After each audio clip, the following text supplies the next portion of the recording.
দেখা যাবে কত দিনে হলে ভালো হবে, যেটা আপনারা বলেন। এটা তিনি কারণ এমন না যে এটা আমি এক্ষুনি করে দেবো, বলতে করে দেবো।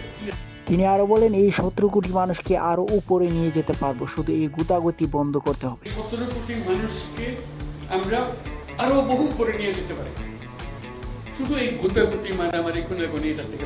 এবং আমাদের যে স্বপ্ন ক্ষমতা সেটা যদি আমরা করি তাহলেই সবাই ভালো থাকবে।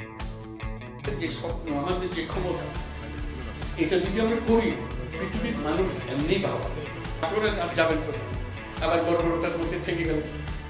এটা পরিষ্কার করতেই হবে, এটার কোনো বিকল্প না। এবং কাজের প্রতি সবাইকে সমর্থন দিতে হবে।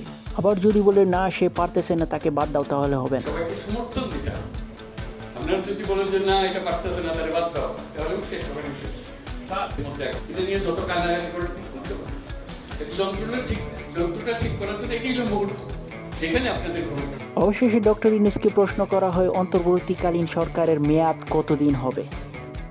এটা তো কেউ বলে নাই, আবার বলে তখন দেখা যাবে কত দিনে হলে ভালো হবে, যেটা আপনারা বলেন।